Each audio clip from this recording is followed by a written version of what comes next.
So it's the Cozy Comfort episode. Let's get cozy. Two-Hearted IPA. Just put it in a can. Lagunitas IPA. There's more happening, I just don't know what it is. Sweetwater IPA. Do the voice. Juvie juice, baby. America wouldn't exist if we had Tony Sacheries. So cool.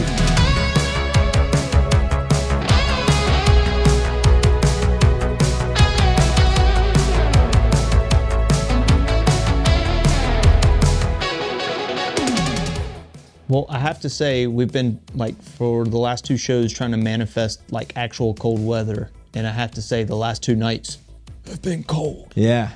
Success. We have the power, actually. Yes. So we're in our cozy era. Yeah. You used to, well, I'm not in my cozy era. I'm in my try-hard era. You're in your cozy era. I got slippers ordered. Okay. They just haven't come in yet.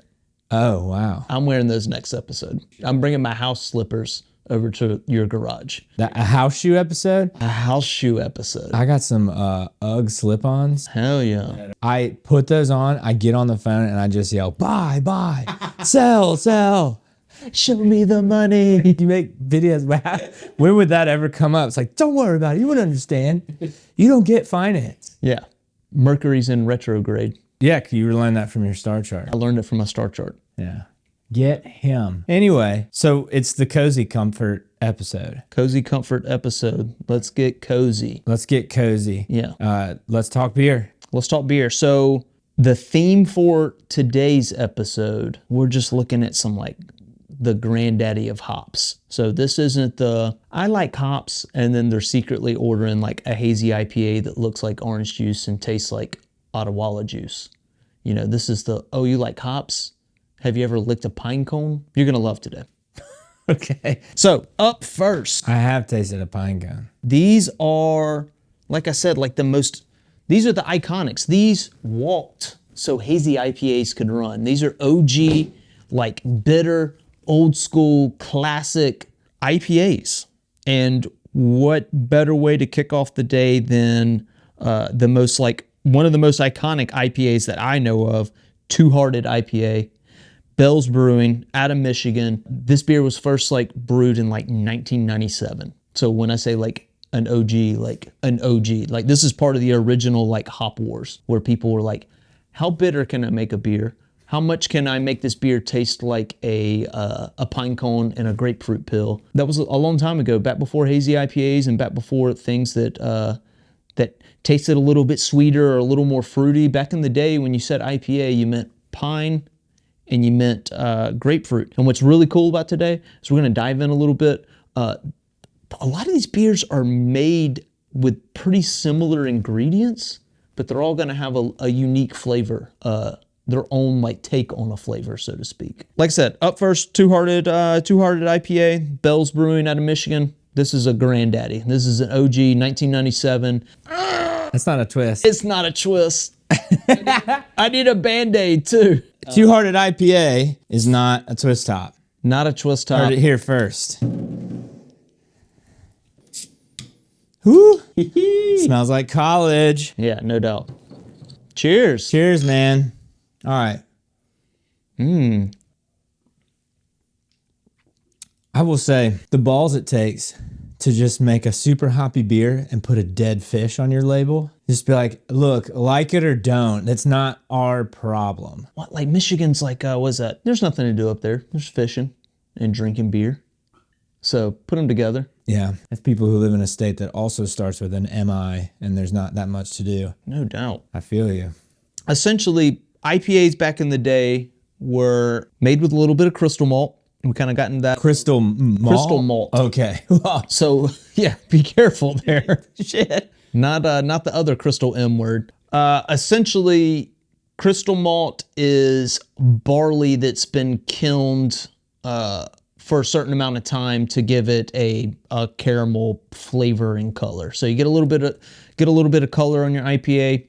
All these IPAs you'll get to see later on in the show when you get some close-ups of the beer. These are all going to be crystal clear. I mean, there's like no protein haze in there. There's no dry hop haze. I mean, they are bright, crystal clear beers, and they're probably all orange. And that's a lot because of that crystal hop that's in there. Fun fact, we call it crystal hop here in America, and they call it caramel malts in the UK. Same thing though. They're silly. Centennial hop, 100% this beer during the boil and the dry hop. What is Centennial hop? So Centennial hop is a classic C hop. So back in the day, talking about all these old school IPAs, this is before the days of Citra and Mosaic. Maybe there's some hops you've heard of. Those are all the fanboy hops now. Back in the day, we didn't have all that. We had a bunch of what we just called the C hops. And pretty much all the beers we're tasting today have a lot of those C hops. Centennial hop is classic grapefruit. It is grown in America, Yakima Valley, and basically that hop through the IPA beginning stages on his back and carried it to where we are today. That was one of maybe 3 or 4 hops that was like, man, if you're doing an IPA, you put this hop in there. So for them to kind of go 100% this hop in the boil and in the dry hop, super cool, super crazy. Because, usually you're trying to kind of like mix some flavors and, get some complexities in there with your hop flavor. They were like, hey, we just want that straight, like, nice grapefruit. I don't know what the different hops are. So remember, all I bring to this equation is garage. So and beer openers. And beer openers, yeah. So for people who don't understand like what fanboy hops are, like what's popular right now, how would they know, and like what beers would they find the fanboy hops in? So I guess the best way to talk about like hops from the 90s and early 2000s versus hops that we see now, you really just kind of look at what IPAs are popular. So back in the day, this was the IPA, this is what everybody's drinking. Pine, skunkiness, some dankness, definitely that grapefruit character, a little bit of citrus. So that's kind of what all those old school hops were about. Cascade, Centennial, Simcoe, Columbus, Chinook, all these, they're just kind of first wave hops, I guess is the best way to describe it. These aren't hops you're going to find in like a Bud Light, Miller Lite, but like OG craft beers, that was the hops that they were using back in the day. Fast forward, hop growers saw a need and a want from brewers to have hops that were fruitier, more tropical, had just different flavors, a little more variety. So fast forward to kind of where we are present day, with mainly what you see in like hazy IPAs, which is, 95% of the IPAs that you would see out there right now. They're going to have these like really crazy tropical hops. So stuff like Citra, stuff like Mosaic, a bunch of Australian hops. Hop market's really cool. They're constantly creating and developing new hops. And they start with these really long numbers, and brewers have access to them. And if they do good enough, then they get some cool name. Gotcha. Okay. Yeah, because they're strains. Essentially, yeah. That's a good way to look at it. Yeah, most of them have some kind of Native American like name or connotation, because most of them are coming out of Washington State, and there's that culture's ingrained up there. I've watched you sniff hops with your expert nose brain, and it's one of my favorite things to do. And I was like, you're like, yeah, check this out. At the brewery, and I'm like trying to, we're friends, I'm trying to be supportive. I can't smell, and I'm just like going, yeah, that's cool, yeah, that's great.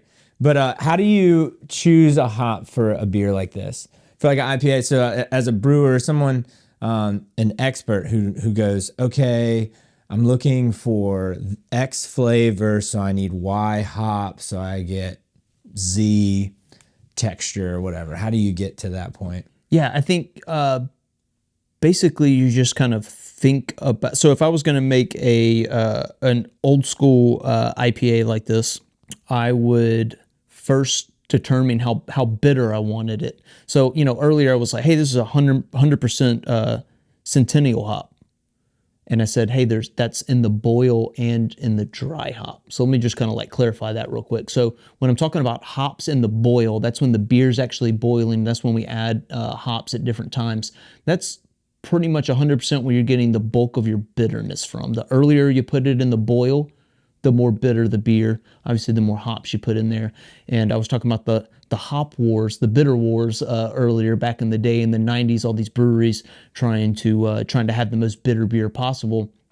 They were coming up with all these like weird and crazy innovative techniques to get as much bittering in a beer as possible. So it went beyond just putting hops in the boil. They were putting hops in the mash. They were, doing all kinds of crazy things to literally just like push the envelope, which is kind of what craft beer's like always been about. It's just kind of pushing the envelope and doing weird stuff and trying to get as extreme a flavor as possible.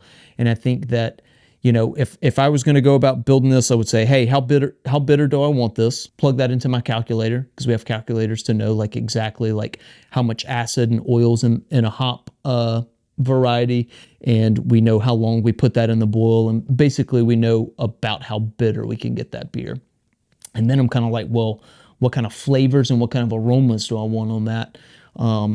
So yeah, then I'm just kind of going through to hops that I'm familiar with that I can get those results from, and putting them in the beer and building them in like a Lego set, essentially. Yeah, that's fascinating. I guess that's why the Bush campaign ad with the bitter beer face was in the 90s, because they were going so hard with bitterness. So now what you get now, or what you get at SoPro, it's not what it was in the 90s as far as like bitterness. And I think people who are scared of it and only do the Mick Ultra go, why would I want bitter beer? It's like, well, try it, because it's not that. That's a really good point. I think, have I ever made anything like kind of like an old school West Coast type IPA at SoPro? Like, yeah, we've done some. I think the closest now that we have that we do on a regular basis, is crowd control, and it's nowhere near this. You've had crowd control. Like, it's not this bitter. It's way more fruity. Yes, I have. I think that there was a reason why people were making fun of people. There's still memes that I see on a regular basis where people are like, why are you forcing yourself to drink that IPA? And that is 100% coming from this. That's not coming from like, people aren't making those videos for the hazy IPAs that are out there now. Those are extremely crushable. They're like very low bitterness. They're more like I said, tropical fruit juices at this point, all the hate and all the like making fun of, it definitely came from beers like this. That being said, when you want this kind of beer, you really want this kind of beer. And when you like this kind of thing, you really like it. You specifically drink this, and probably like this is all you drink, I always say that people that don't like IPAs have either been drinking craft beer for a long time, or they haven't been drinking for very long. Yeah. Because you're going to go here eventually, and you're either going to kind of move past it, or you just haven't gotten there yet. Or make it your thing. A lot of the people that are sitting around like, man, I got that mustache tattoo on my finger right here. You know what I'm saying? This was their go-to beer for sure. They're like, I bought way too many pairs of suspenders. Yeah, briefly, let's shit on people that drink IPA. Let's figure out. Okay, I always said, like, like the mustache. The picture next to IPA drinker in the dictionary, they use my photo for that. At certain points, pants too tight, overly, let's say, produced hair, or it could be a beard. So there's something going on. Some kind of cranial hair that's just clearly too much effort went into. Yes. You got to have flannels. Got to have flannels. I mean, that's with all craft beer. But I think especially with the IPA, a beanie that just stops at your hairline, or actually it stops before the end of your hairline. So you can see your hair, and then it's a slack beanie that hangs back like that guy. Like a Smurf. Pirates of the Caribbean, the Squid Man. Mm-hmm. Yeah, those guys love IPAs. And absolutely, you haven't loved an IPA until you've told a disinterested female about how much she should love IPAs. Yeah. Because that's how you know you're an IPA guy. Hashtag I'm different. Mansplaining. No, you don't get it. You think it's bitter because your palate's unrefined. You just don't get it. You don't get it. IPA drinkers they're the most passionate group within a very passionate group, which is craft beer drinkers. Yeah. We're probably going to have multiple people message us and be like, you forgot to say this, this, and this about this beer. This is my favorite beer. And actually have like the ingredients list tattooed on my back. Which is what we want, please, in the comments. Let us know. And please. But that's what's so great about this group, this niche, is that they are so passionate. So shit on them all you want. It's also awesome. Passion's great, you know. Outspoken. The P in IPA stands for passion. Not a lot of people know that, dude. That is good. Not a lot of people know TM that. You're so right. We should have a garage tip. Seems a little forced. That's the thing. If you have too many beers, that guy's going to happen. So you have to do something to combat the amount of beers that you're going to have. Oh, man, that was helpful. Next beer. All right, let's see what we got next here. Oh, yeah. All right, up next. Taylor Hollop, you know. Twist top or no twist top? I don't think, no. God, these nice ones. No. Bro, I think it's so funny. Did they not make twist tops in the 90s? Just put it in a can. Ugh. Thing is, if you put it in bottles, it doesn't matter how much aluminum there is. Huh. You know? That's true.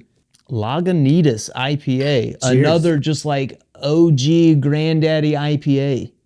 What does IPA really stand for? P doesn't stand for passion. Technically, no, but I'm gonna write the Brewing Congress and get them to officially change it next week. India Pale Ale. Brew Congress sounds real chill. I made that up.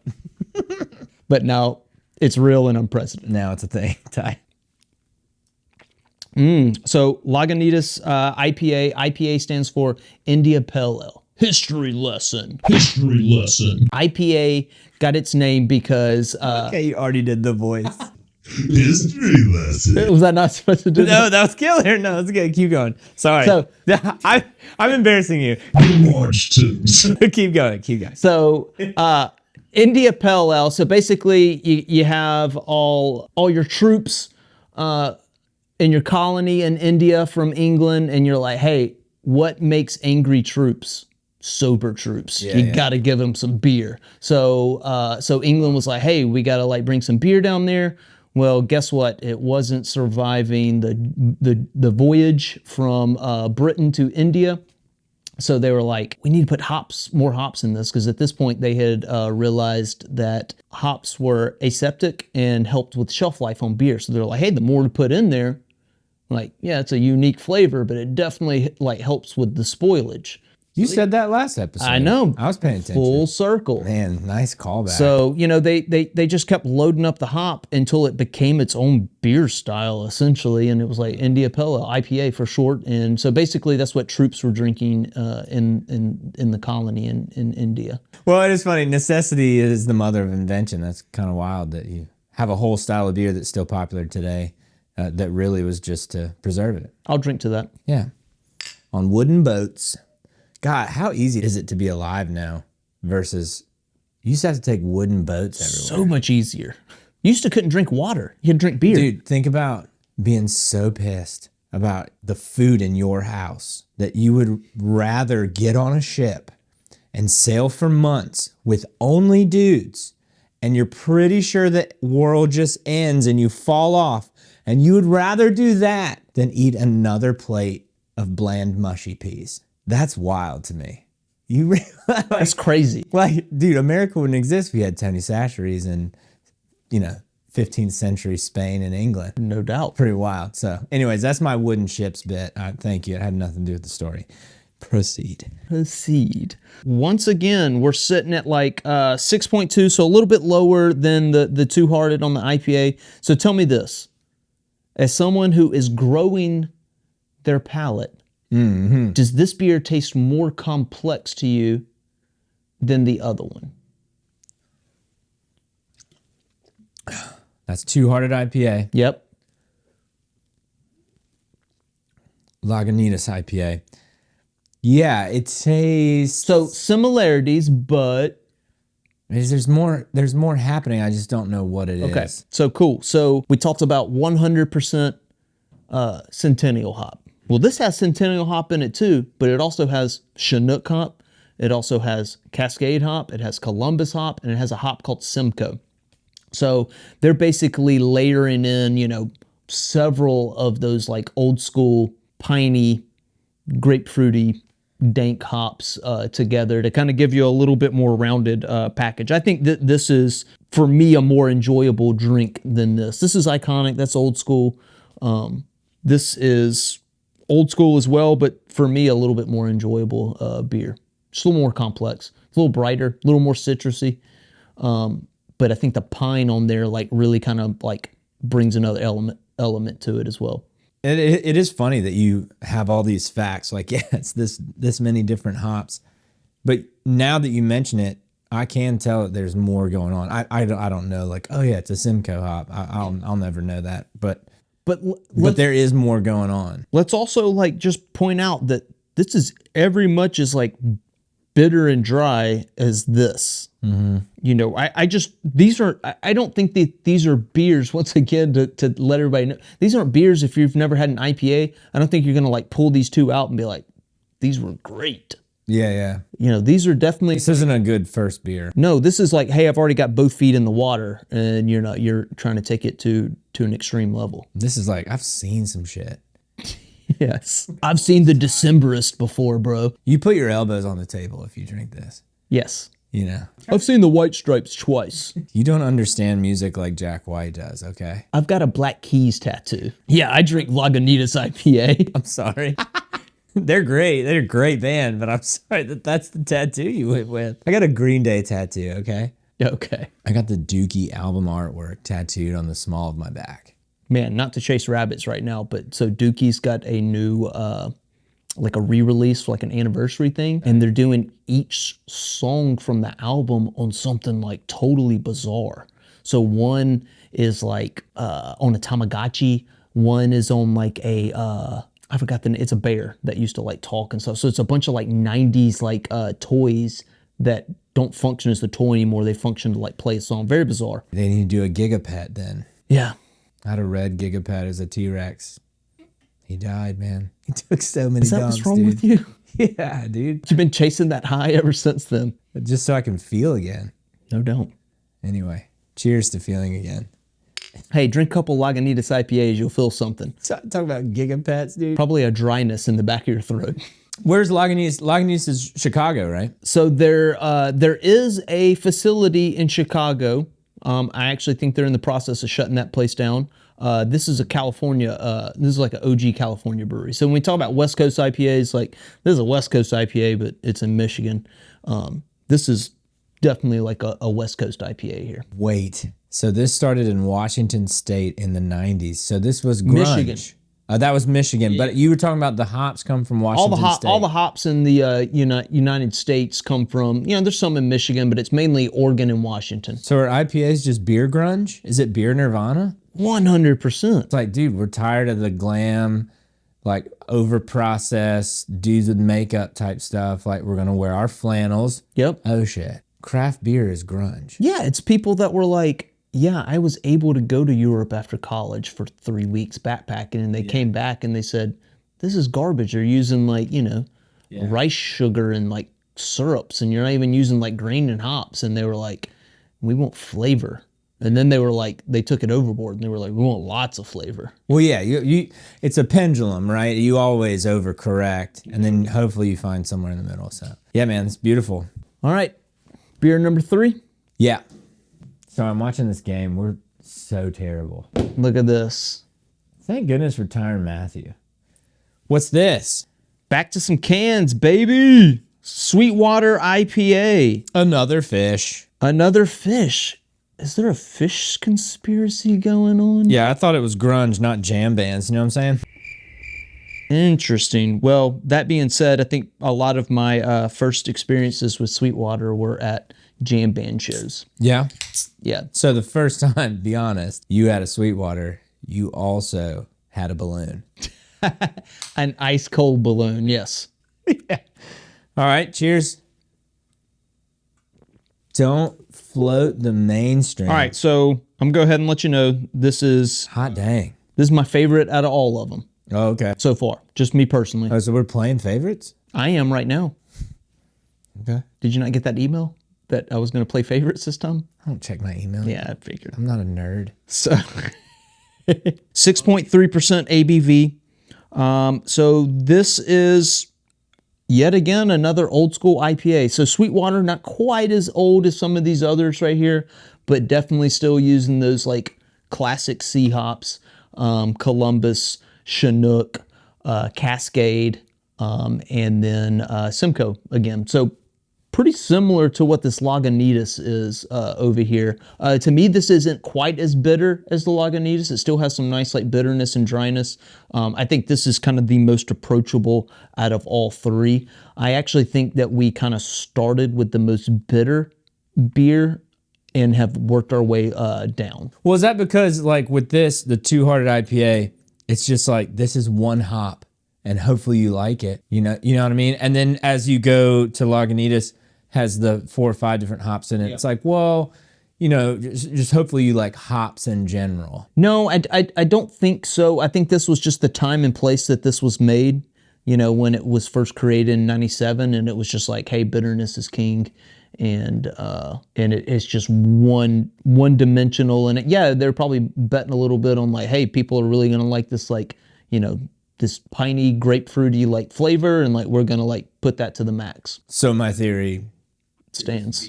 Yeah, it's terrible. Okay, cool. Yeah. All right. Take me through this. What do you taste when you sip on this? Yeah, so this has got a little bit of that pine, this is almost like conifer to me. So my grandparents had a Christmas tree farm for a long time. This like tastes like Christmas trees to me. Yeah. When you're out there in like December, you can almost like taste the like stickiness and like resin on the trees a little bit. Besides that, I get like some like nice lemon, some grapefruit. I get a lot of citrus, but it's not like straight up grapefruit maybe like this one was. It's a little more just kind of maybe, like I said, maybe some lemon peel, kind of bright. No, you're right. Yeah, citrus. Mm-hmm.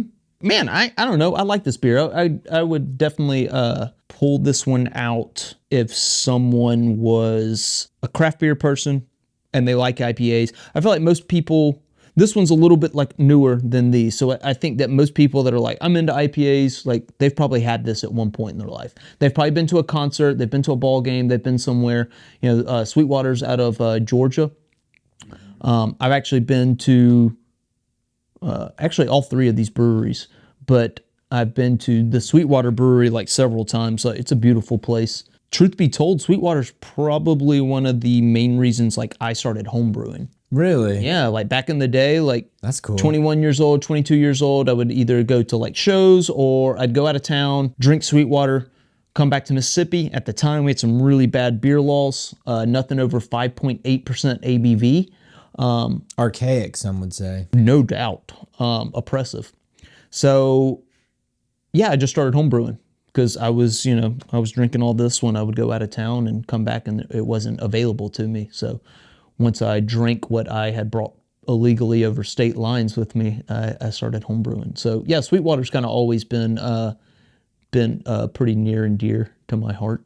Hell yeah. Well, this is an IPA that you could drink shirtless without your flannel because of the citrusy. It's light enough where you could drink this on a boat. You wouldn't want to do it in the heat of summer maybe, or maybe just one in the heat of summer, but it's crisp enough, it's light enough that it's like, this would be a great starter IPA. This is spring beer. Yeah. You know what I'm saying? Get out, let that like winter like ice melt a little bit, but it's not 100 degrees and 100% humidity. Sun's out. Let's go sit on the roof for a minute. Yeah. And drink one. Maybe like on the pontoon boat, but not in the water. No, I'm wearing joggers on the pontoon boat. I'm not even putting on my swim trunks. You're a professional. Yeah, I know the score. Cheers, man. Cheers. Delicious. All right. What's that, another garage tip? Dude, I was just fucking we with talked you. about this. There's not another garage tip. We talked about this. All right. Hey, look. I got a little something special for you. I got a little surprise for you. Do the voice. Mystery beer. Yeah. It's very Scott Pilgrim. Yes. Cue what it is up, this? baby. So I knew that we were going to need to refresh our palates after all these old school OG IPA hops. Nice. And don't get me wrong, there's a time and place for these. These are iconic, but this right here, this is about to get us back to normal. This is Juvie Juice, baby. Juvenile. Nice. Oh, this is cool. I love this can. So this is our friends down in New Orleans, Urban South. This is brilliant, man. This is a hard iced tea and lemonade. Once again, not a beer, but that shit don't matter in the garage. Let's crack this open and see what it's about. Dude, this is... Cheers, man.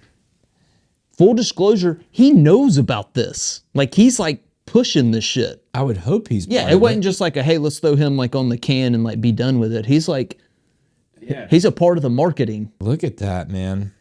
What a can. That is delicious, and this can is awesome. You know what I love about this? He's so happy. Look how happy he is. Makes me happy. Hey, guess what? It's time. For garage tip. We're here with Derek Carr. He doesn't have a job right now. Oh, he's still getting paid. Okay, talk me through this. Yeah, so you get this nice, like, kind of fresh lemon thing going in there. You get the tea going on. It's not, like, too sweet. They're saying half and half iced tea and lemonade. I think it's pretty balanced. But, I mean, what's got me is this can. This artwork's just, like, amazing. Oh, this can is amazing. Yeah, it tastes almost like a soft drink. Yeah. Honestly, it doesn't really taste like, because it doesn't taste like a seltzer, which I think is more what it is. Can's just too good. It says this hard iced tea with lemonade is made for easy sipping in the South or wherever you back that thing up. Damn, that's good. This is the anniversary of Back That Thing. I learned that actually DJ Cujo was telling me about that. It's like Back That Ass Up is I think 20 years old. We're so old. That's why we're drinking in the garage bin.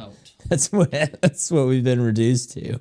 5% ABV. This is definitely like a good like nightcap right here for sure. Absolutely. All right, well, let's go through the beers. Let's do it. Two Hearted IPA, crushability, complexity, consistency. Yeah, so I think that I'm gonna throw another ranking in there. Okay. For just like how iconic it is. This is unprecedented. I know. We're throwing an audible here. So crushability, pretty low. It's not very crushable. No. I would say like a 4. Complexity, pretty one-dimensional. I'm going to keep that as a 4 as well. Consistency,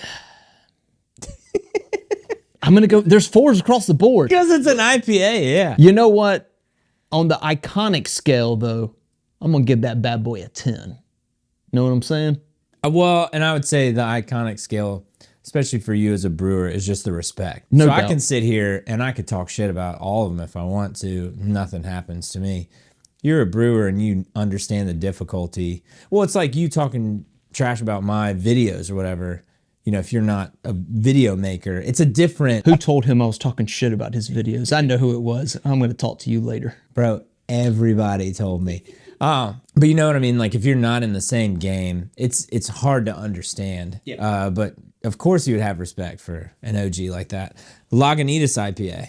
Lagunitas IPA, crushability is a little bit higher for me. I would say it's more like a 6. I would say complexity is higher too, a 6. I'm going to say consistency, I'm going to give it a 5. On the iconic scale, I'm going to give it a 7.5, 8. So it's up there too, just not quite as iconic as that Two Hearted. Sweetwater. Why don't you give me some numbers on this one? Okay, hold on. Crushability, I would say 6.9. Giggity. Nice. Giggity. We have fun. I'd say complexity, a 4. Okay. And then consistency, I would say maybe a 7. Okay. Actually, yeah. Lucky 7s. I can't speak to the iconics. So I'm gonna say 10 because, like I said, I thought I was gonna go work at Sweetwater. To be honest with you, I was like, hey, I'd gotten done with like my beer course. So I was like, coming back and I'm gonna move to Atlanta. and I didn't, and I started SoPro. And, you know, that seemed to work out. But like, I was We're like, all very thankful. I was like, hey, I'm going to go like work at Sweetwater because that's how much I liked them. Wow. What's the opposite of a villain story? A hero story? I mean, it's an origin story. An origin story, yeah. Yeah. If I'd have gone to Sweetwater, that would have been my villain story, I feel like. Well, I mean, it's a very fine line, hero and villain. And now, Juvenile, Urban South, your friends Back to that the ass south. Yeah, back that ass up, man. It's the anniversary. Everyone knows it. Hold on, let me get a little tasty before I give you some numbers here. I'm gonna grade this one as well since it's mystery beer. I think we should both grade mystery beers Okay. because it's a mystery. Yeah, that works. Why I have the credibility to grade it. Crushability, I'm gonna say 7.5. I'm going to go with a 7. Yeah. Okay. Complexity. I'm going to go with an 8. It's complex to you. I think so. Yeah, there's kind of a lot going on to To me. me, I think it's a beautiful simplicity. I'm gonna go with a 5. Okay. And a low score isn't bad. No, no doubt. Like I said, beautiful simplicity. I've gotten plenty of low scores in my life. And I always tell myself, Yeah, Ben. that's not bad. Yeah, but those were bad. Okay. And then consistency. I'm going to say pretty low because this is definitely like a summertime drinker for me, you know? I would say low. I would say in the 3 or 4 just because I would say 4. It's so sweet. It is. I mean, this is like summertime. This tastes like summertime to me. Yeah, for sure. If I was at a Juvenile concert though, and I was getting hot and I was getting sweaty, and my old lady's there, and like we're having a good time, I'm probably gonna need to drink a couple of those. You know what I'm saying? Yeah. Well, you'll kick off the slippers and the sweater that you're wearing in your cozy era because it's time for your wife to back that thing up. Yeah. To get real cozy. Hell yeah, man. I think we have a pretty good roundup of beers here. So it's an IPA special. It was an IPA special. So the reason why I did it like this today is not to give too much information out there, but I think the ultimate goal is to do a hazy IPA segment and then kind of break the IPAs up a little bit, and then do some I want to do a no coast IPA where I would consider most of these kind of West Coast styles. We'll do a no coast, which isn't really a West Coast and not really a hazy. And then Landlocked IPAs. landlocked IPAs. Yeah. Guarantee you that at least one of them's going to have a fish on it just by looking at the numbers here. There's fish everywhere. Mm-hmm. If you really think about it. Yeah. Fish the band should have an IPA. They probably do. Yeah, probably. Thanks everybody for supporting us. Let us know if you want to actually be on the show, sponsor the show, a garage tip. We're open to including as many people as possible. We don't want to be gatekeepers, but also respect our boundaries. Yeah, and I'm just giving Drew shit. We definitely want as many people on the show as possible. Those garage tips are awesome, and we hope to keep them coming for y'all. Yeah, man. So thanks to our loyal, at least 2 fans, Amai and T.I. And OGs. Hey, y'all doing good? What up, bro? Go ahead and answer now in the comments. We'll wait. Waiting. Ivy, come on. You have 3 screens. You can't type faster than that. Anyway, thanks for watching. We appreciate all the support. Everybody hollering at us, telling us they like the show, which feels really nice. Awesome. And let us know what you want to actually see and drink along with us also. All these beers that we got here were from Corner Market, so you can find them if you're in the Hattiesburg area and around Mississippi. That's where we get these beers. Yeah, these are all definitely minus the Juvie juice here. I mean, these are national brands. These are 50 state brands right here. I mean, you can find that shit anywhere. And shout out to the one guy that was in the beer cooler section talking to me the other night when I was picking these out. So hopefully he tuned in. Let us know, and I think we need at least one SoPro beer next time. I'm ready. I think I know somebody. Yeah. Can you work that out? I could work that out.